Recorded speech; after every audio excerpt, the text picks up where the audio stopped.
Yo voy a estar hablando un poco sobre un proyecto que para mí ha sido pues, muy motivador, porque ha sido ha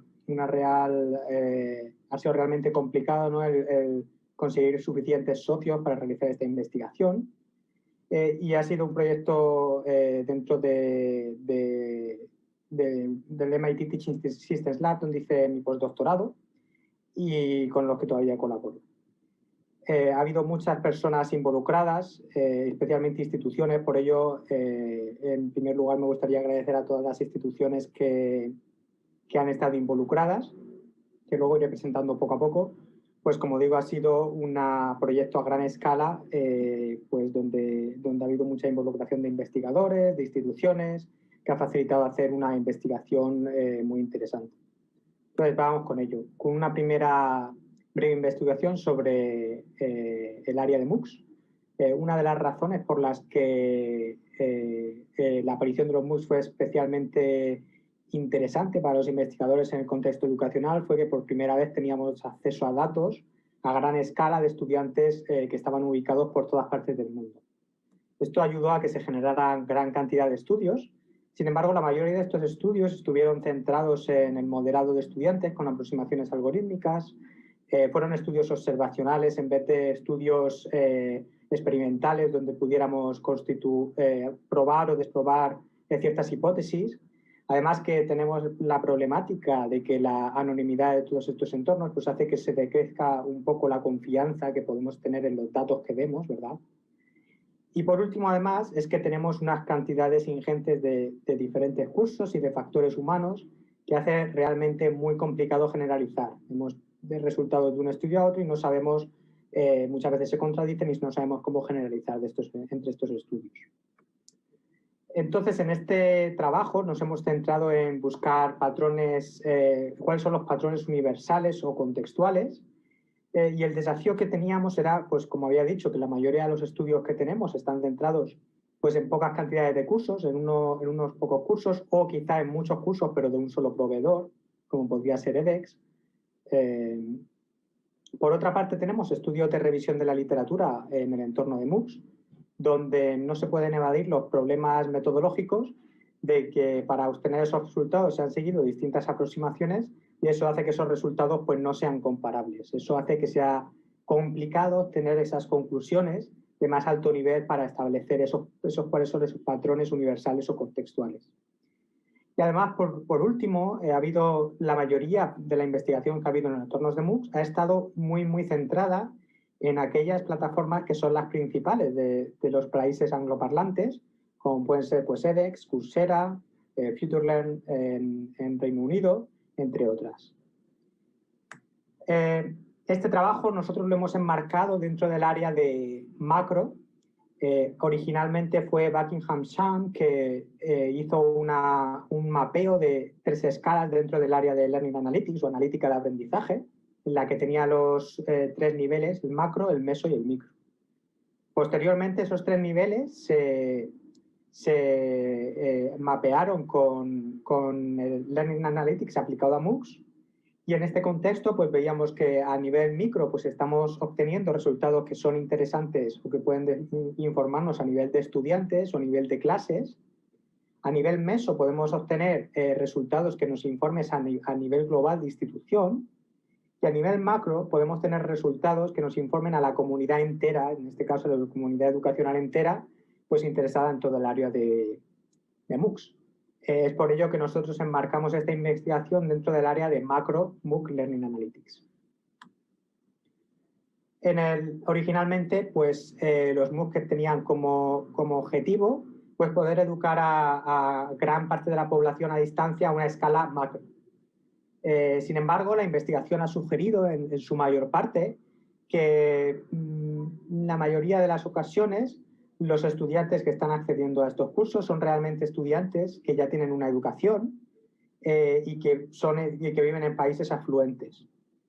Sin embargo, en una investigación previa, que fue como el trabajo previo que realicé a este trabajo, encontramos que, analizando específicamente el mundo árabe, en el caso cuando comparábamos población del mundo árabe en los cursos de MITx o HarvardX con los cursos de DRAC, DRAC es una plataforma que produce todos sus cursos en árabe y tiene millones de estudiantes árabes, pues encontrábamos en esta diferencia que en el caso de DRAC, las brechas, por ejemplo, de género o las brechas que encontramos educacionales de que están alcanzando niveles educacionales más altos, pues se disminuían. Es decir, que ese objetivo original de proporcionar una educación inclusiva disponible para todas aquellas personas que quisieran aprender, quizá estaban un poco más cercanas en esta plataforma regional especializada en la población árabe. Entonces, las conclusiones que sacábamos nosotros de este estudio, pues era que quizás los proveedores de MOOC regionales pudieran tener otro rol y que habían sido infrainvestigados.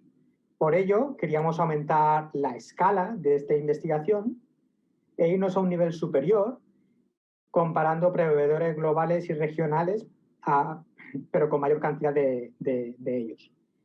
Por ello, en este caso, os voy a presentar esta investigación en la que pues logramos recopilar datos de unos 15 millones de registros en cursos MOOCs, de unos 8 millones de estudiantes diferentes y unos 100.000 MOOCs. La metodología que hemos seguido ha sido una metodología en la que nos interesaba conseguir comparar manzanas con manzanas.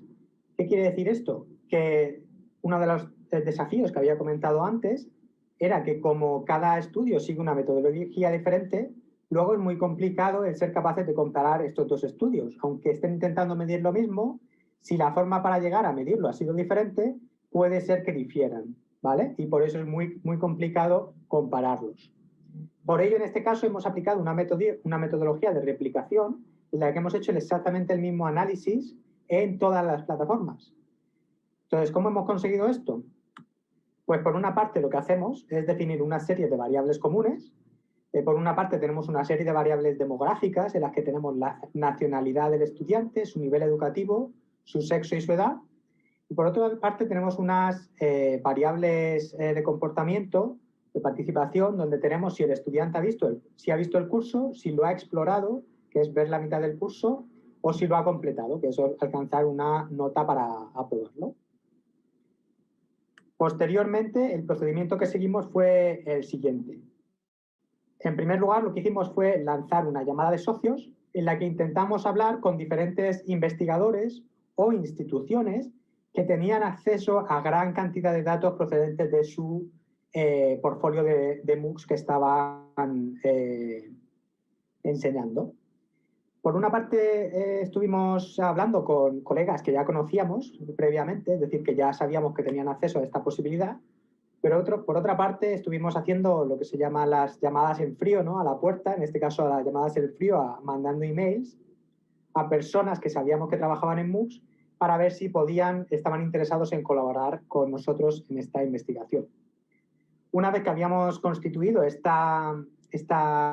grupo de socios, grupo, lo que hicimos fue los siguientes 3 pasos. En primer lugar, los investigadores de cada una de las plataformas o proveedores tienen que poner sus datos exactamente en el formato común que les indicamos, que era una de las cosas que estaba explicada en esta llamada.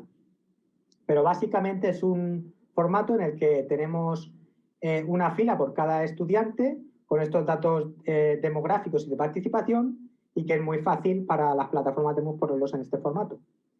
Posteriormente, una vez teníamos este formato común, lo que hicimos fue desarrollar de forma colaborativa un script en Python para el análisis.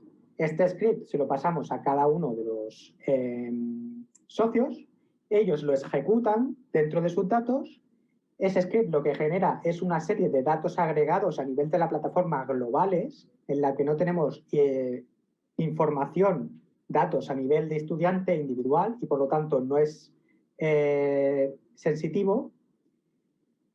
Y posteriormente esos datos se los pasaban, en este caso a mí, que yo los juntaba todos, los de todas las plataformas, para desarrollar el análisis colaborativo que os voy a presentar precisamente en las siguientes transparencias. Entonces, 2 cosas que quiero resaltar sobre este procedimiento. Por una parte, lo que conseguimos es poder comparar esa comparación en manzanas con manzanas, porque el script de análisis es exactamente el mismo en todas las plataformas. Y por otra parte, lo que también conseguimos es que no se tengan que compartir datos a nivel de estudiante, que sería muy problemático, pues como sabéis, por problemas de compartir datos que son sensibles, ¿no? Que son privados de los estudiantes entre distintas instituciones. Ese problema tampoco lo tenemos porque solo recibimos datos a nivel agregado. Esta es un esquema de los pasos que seguimos en esta metodología. Entonces, en primer lugar, teníamos, como he comentado, esta llamada para socios. Una vez que constituimos este conjunto de socios, lo que hacen ellos es transformar su juego de datos, ¿vale? De las plataformas MOOC a las que tienen acceso, lo transforman en ese formato de datos común. Y el siguiente paso, en este caso fui yo, desarrollé el script del análisis. Yo este script se lo pasaba a la gente de las plataformas, a los distintos colaboradores, ellos lo ejecutaban sobre sus datos, le obtenían esos resultados agregados y a mí me devolvían esos resultados agregados que yo era capaz de poner en común con todos los restos de plataformas porque estaban en el mismo formato y podíamos hacer el análisis. Entonces es importante, como decía antes, el destacar de que los datos en crudo de las plataformas que están aquí nunca llegan, en este caso, a mí. Es decir, yo nunca tuve acceso a esos datos y por lo tanto no tenemos esos problemas de compartir los datos. Pues bien, este fue un proceso iterativo donde tuvimos que iterar sobre él unas 3 veces para obtener los resultados finales con los que vamos a empezar a comentar ahora.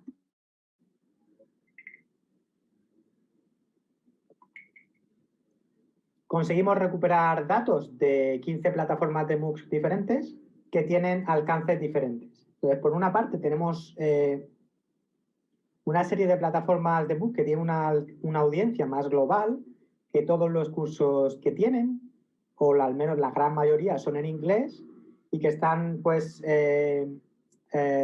buscando una población de personas que sepan inglés para poder aprender en este lenguaje, claro.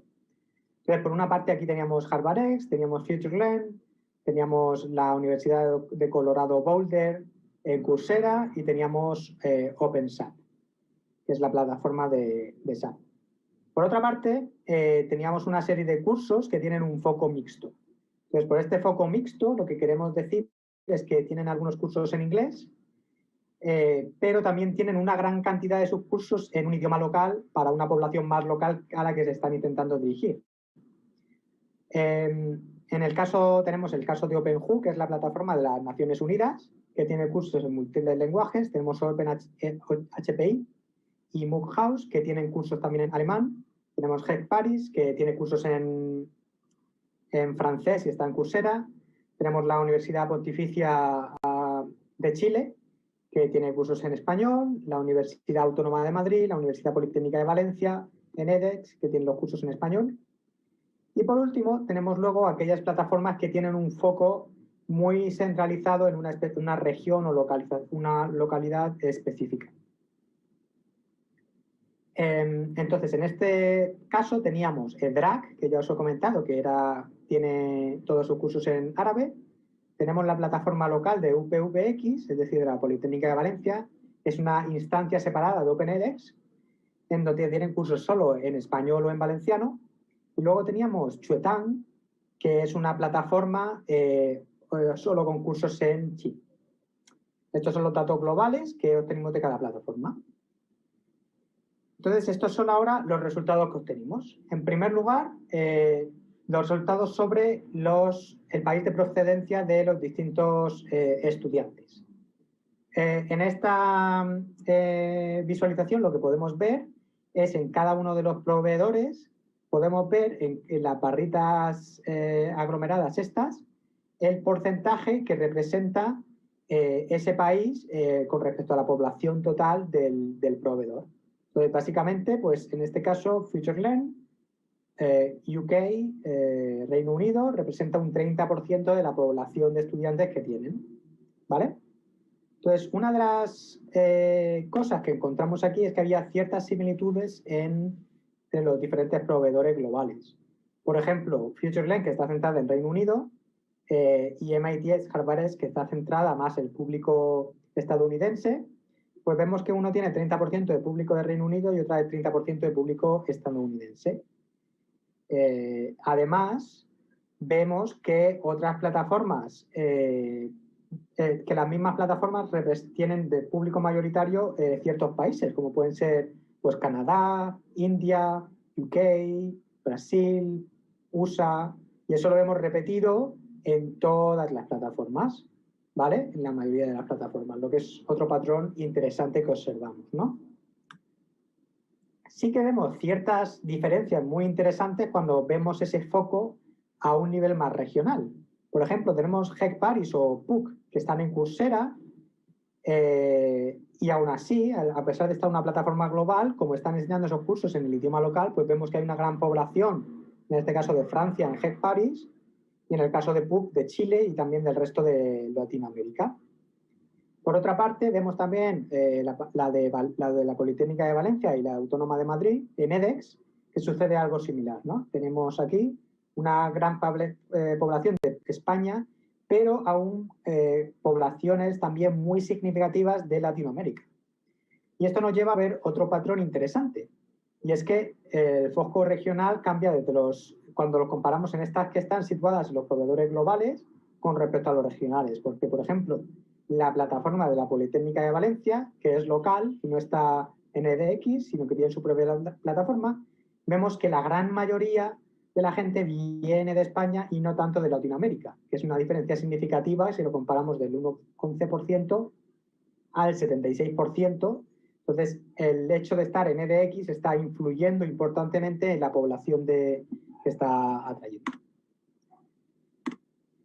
Otro de los patrones que encontramos fue a nivel educacional.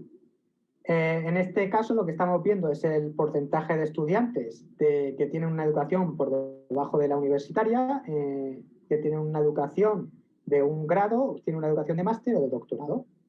Una de las cosas que vimos es un patrón reportado normalmente también en MOOCs, en el que vemos que los patrones que encontramos en casi todas las plataformas es que los estudiantes que provienen de Norteamérica o de Europa son estudiantes que tienen niveles de educación más altos. Esto es algo que se había reportado normalmente, pero que en este caso lo podemos ver a gran escala.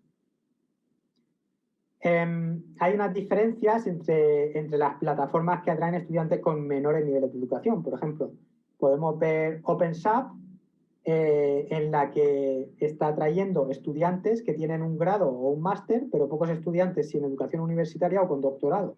Y está muy centrada en un público profesional, ¿no? En la gente que pues, se dedica a la ingeniería de forma profesional. Esos patrones cambian mucho en otras plataformas igualmente, ¿no? Entonces son patrones bastante variables. Lo que sí que observamos es una de las premisas iniciales, y es que tanto EDRAC como Chuetan son las plataformas que están atrayendo a aquellos estudiantes que tienen menores niveles de educación. Con un 86% de los estudiantes de EDRAC que tienen o no educación universitaria, un grado, es decir, que no tienen ni máster ni doctorado, y con un 78% en el caso de Chuetan, que son las más altas de todas las plataformas. Otro de los patrones que hemos visto ha sido el sexo por proveedor. Pues hemos podido constatar pues, la brecha consistente que hay en la distribución de sexos en aquellas regiones que tienen índices de desarrollo más bajos. En esta visualización vemos para cada una de las regiones la proporción de sexo en la plataforma, y entonces esto ha sido una de las cosas que hemos podido constatar. La brecha de género es mayor de forma universal en aquellas regiones donde ese índice de desarrollo es más bajo. Y quizá una de las excepciones importantes es que en EDRAC esa brecha de género no existe, que es algo que os había comentado al principio de la presentación. Por otra parte, vemos algunos otros casos especiales, como puede ser el caso de OpenShop o OpenHPI, que aquí están OpenHPI y aquí OpenShop, en los que vemos que tienen unas cantidades de mujeres muy, muy bajas, ¿veis? Un menor del 20% en todas las regiones.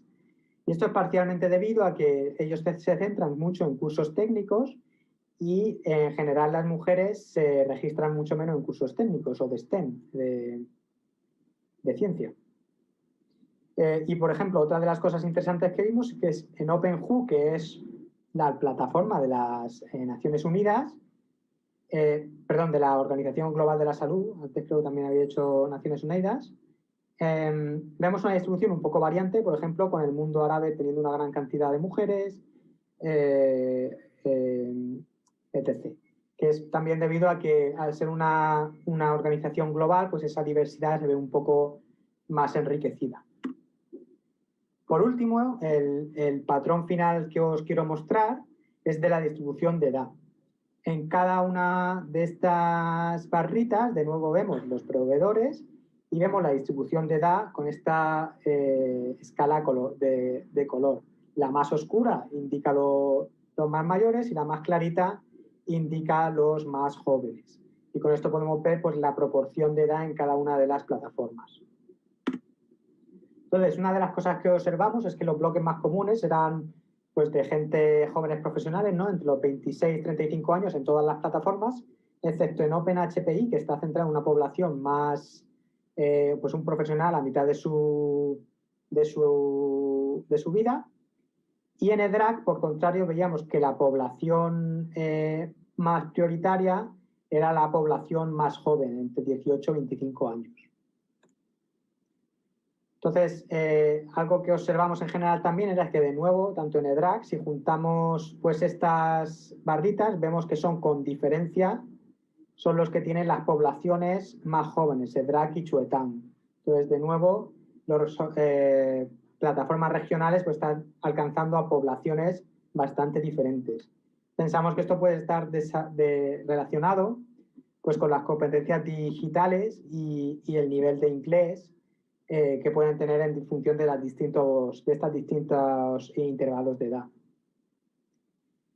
Y bueno, con esto terminamos los resultados y os voy a dar una pequeña guía de cuáles son los próximos pasos y las diferencias claras que hemos encontrado. En general, pues la hipótesis original que teníamos la constituimos de que hay diferencias importantes en el tipo de población que atraen estos proveedores globales, estos proveedores regionales y los que están así un poco en medio, ¿no? Que son mixtos, tienen un foco mixto. Podríamos introducir la idea de que estos proveedores regionales pueden estar un poco más cercanos a cumplir el objetivo original de los MOOCs, de alcanzar mejor a la población pues, que necesita una educación y que no tiene acceso a ella porque está en vías de desarrollo, porque tiene que trabajar a la vez, ¿no? Y este proyecto, aunque estamos mirando patrones a gran escala, nosotros pensamos que puede ayudar a las instituciones, por ejemplo, para que esas plataformas globales pues aprendan de cuáles son las tácticas que esas plataformas regionales utilizan para atraer a esos estudiantes de esas poblaciones y a su vez para que esas plataformas regionales quizá aprendan de las globales de buenas prácticas pues a nivel de producción, de marketing, que pueden tener otras plataformas, pues otros negocios que son más potentes a ese nivel, ¿no? Una de las cosas que hemos encontrado es que ha sido un desafío para buscar a los socios, pues nos indicaban cuando intentábamos contactar con gente, pues su incapacidad de participar en este tipo de investigación, sobre todo las plataformas regionales, porque no tenían recursos humanos, porque a lo mejor no tenían interés por desarrollar la investigación o porque simplemente no tenían las capacidades tecnológicas para poder llevar a cabo pues a pesar de que era una carga leve, porque solo tenían que poner esos datos en el formato y ejecutar los scripts, pues no tenían esa capacidad técnica para hacerlo. Por eso es importante que empezamos a desarrollar, pues, a través de colaboraciones con estas plataformas regionales, pues más investigación para poder ahondar en estas diferencias entre los entornos. Como próximos pasos que realmente ya hemos tomado, están esperando a ser publicados, pues estamos finalizando un análisis más exhaustivo, mirando a aquellos alumnos que han finalizado ¿no? los cursos, es decir, esos patrones de comportamiento de finalización. También estamos analizando cuál es el impacto de las distintas categorías de los cursos, es decir, la temática, así como el lenguaje de los cursos, en aquellas plataformas que tienen sobre todo cursos en dos lenguajes, en inglés y en otro lenguaje local. Más exactamente, intentaremos comparar poblaciones específicas en entornos globales y regionales. Y por último, otro de los resultados que tenemos es que hemos lanzado una encuesta común, es decir, exactamente la misma encuesta, sobre las percepciones de los estudiantes y cuáles son sus prioridades para tomar cursos en distintas plataformas en 6 de los proveedores de MOOCs que he comentado aquí, y ya tenemos 10.000 respuestas. Entonces, estos resultados también van a ser parte de los próximos resultados que publicaremos y que, bueno, que en el futuro pues estaremos disponibles para contar en otras ocasiones. Estas son las referencias que he usado y con esto termina mi presentación. Espero que os haya gustado y si tenéis preguntas estaré encantado de responderlas.